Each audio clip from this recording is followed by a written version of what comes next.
Hello everyone. Today I will show you how to scan your Lidl Plus card. First, take your smartphone and open the Lidl Plus app.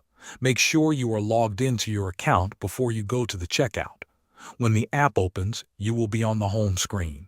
Look at the bottom center of the screen. You will see a floating blue button. Tap this button to open your Lidl Plus card. After you tap the button, your personal QR code will appear on the screen. This is the code that the scanner needs to read. If you have Lidl Pay activated, the card may appear light blue, and you may also see a payment logo on the card. This is normal and the QR code will still work. Now you are ready to scan your card. If you are at a regular till with a cashier, hold your phone with the screen facing the scanner near the cashier.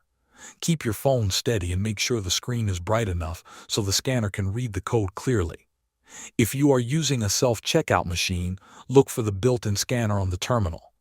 Hold your phone in front of the scanner so the QR code is fully visible. Once the scan is successful, you will usually hear a beep sound. After checkout, you can check your savings and receipt in the Lidl Plus app. Thanks for watching.